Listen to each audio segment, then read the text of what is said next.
வணக்கம், welcome to தமிழம்மா channel. இன்றைக்கி நம்ம எள்ளு சட்னி எப்படி அரைக்கிறதுன்னு பார்க்கலாம் வாங்க. நான் கருப்பு எள்ளு எடுத்துருக்கேங்க. இது வெறும் கடாயில் போட்டு நல்லா வறுத்து எடுத்துக்கோங்க. இப்போ இது தனியாக ஒரு பிளேட்டில் கொட்டிக்கோங்க. அடுத்தது அதே கடாயில் எண்ணெய் விட்டுக்கோங்க. 1 டீஸ்பூன் உளுத்தம்பருப்பு, 1 டீஸ்பூன் கடலைப்பருப்பு, 3 காஞ்ச மிளகாய்,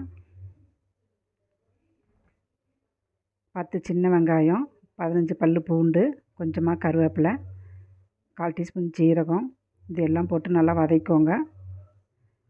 நல்லா செவக்க வறுத்து எடுத்துக்கோங்க. அடுத்தது ஒரு கோலி குண்டு சைஸ் அளவு புளி எடுத்துக்கோங்க. தேங்காய் துருவல் போட்டுக்கோங்க. இது நல்லா வதக்கி விடுங்க. இப்போ கேஸ் ஆஃப் பண்ணிவிடுங்க. வறுத்த எள்ளை போட்டுக்கோங்க. இதுக்கு தேவையான அளவு உப்பு போட்டுக்கோங்க. நல்லா கலக்கி விடுங்க. ஆறட்டும். ஆறின பிறகு மிக்ஸி ஜாரில் போட்டு அரைச்சி எடுத்துக்கோங்க. அவ்வளோதாங்க, சட்னி ரெடி ஆகிடுச்சு. இதுக்கு ஒரு தாளிப்பு கொடுத்துக்கலாம்.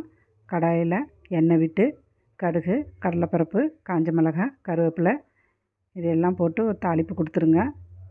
அவ்வளோதாங்க, எள்ளு சட்னி ரெடி ஆகிடுச்சுங்க. இந்த சட்னி இட்லி தோசைக்கெலாம் நல்லா இருக்குங்க. களிக்கு இன்னும் சூப்பராக இருக்குங்க. இந்த சட்னி நீங்களும் வீட்டில் ட்ரை பண்ணி பாருங்கள்.